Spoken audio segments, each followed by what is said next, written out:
Can you really make $1,000 from scratch? No tricks, no luck, just hustle? In this video, I'm taking on the $1,000 side hustle challenge, documenting every step from 0 to 1 grand in extra income. You'll see the wins, the fails, and the strategies that actually work. Whether you're saving for a goal or starting your freedom fund, subscribe now because this isn't theory, it's the real hustle start to finish. What would an extra $1,000 mean to you? For some, it's a chance to pay down debt. For others, it's a small investment fund, a weekend getaway, or simply proof that financial freedom is possible. The idea of making money outside your main job has exploded. Side hustles are no longer optional, they're essential. But talking about extra income is one thing, actually earning it is another. So, I decided to take on a personal mission, the $1,000 side hustle challenge. The goal was simple. Start from 0 and make $1,000 in 30 days using nothing but creativity, consistency, and hustle. No fancy equipment, no prior experience, just determination. Here's how the journey unfolded, from idea to execution, and the lessons that turned effort into profit. Point 10. The decision. Starting with 0 excuses. Like most people, I used to think side hustles were for others, freelancers, influencers, or people with special skills. But one day, scrolling through social media and seeing people earning from home, I asked myself, why not me?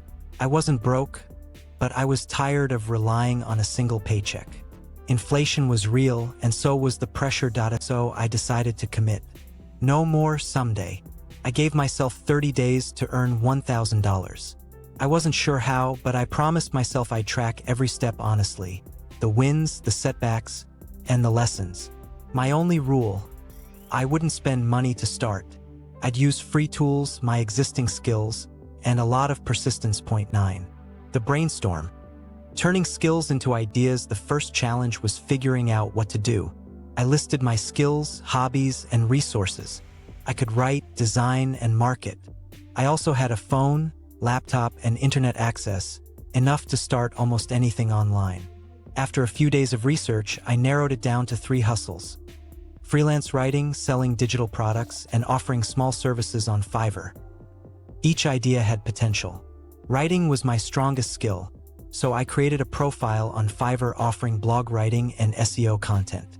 At the same time, I started designing digital planners using free tools like Canva to sell on Etsy. It wasn't about doing everything perfectly, it was about doing something now. Point 8. The first gig. From 0 to $25 the first week was slow, really slow. I refreshed my Fiverr page 100 times waiting for messages that never came. But then, out of nowhere, a client ordered a 500-word for $25. I remember the excitement of that first sale. It wasn't about the money. It was proof that this could actually work. That I delivered the order within 24 hours. The client left a 5-star review, and suddenly, my profile looked legitimate. That review led to 2 more small orders the next week. Momentum was building, and I was officially in business. Point 7. Expanding the hustle.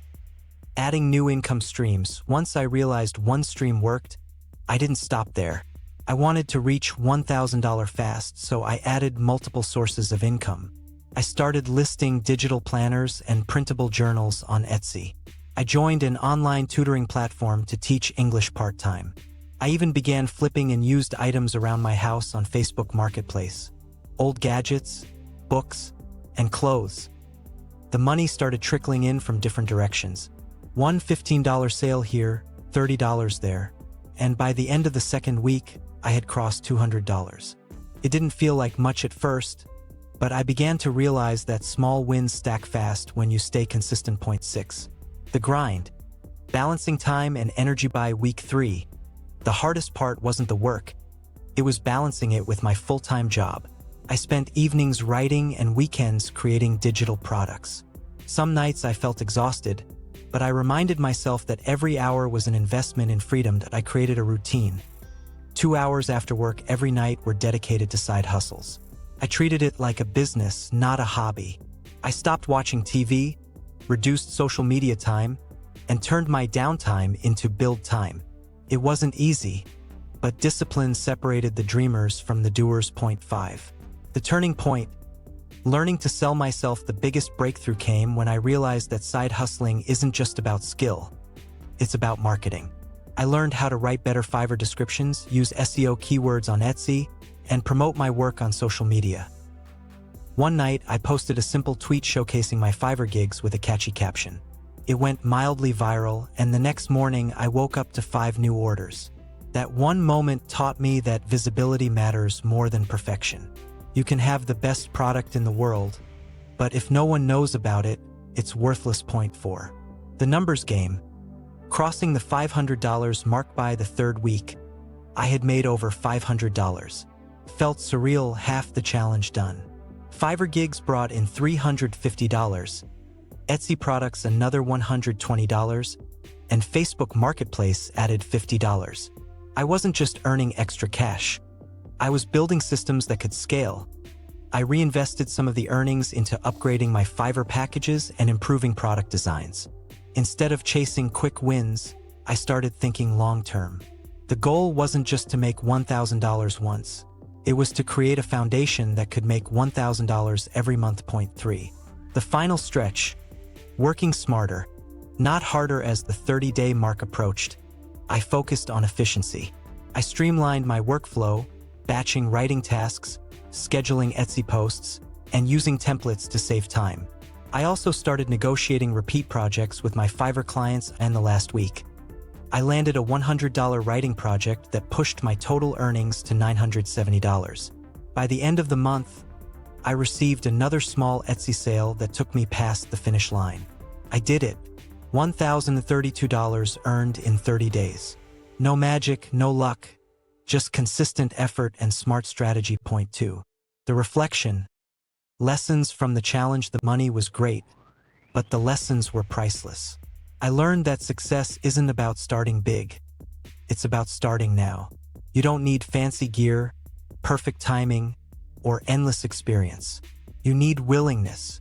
I discovered that small daily effort compounds, just like saving or investing. That I also realized how powerful it feels to earn money independently.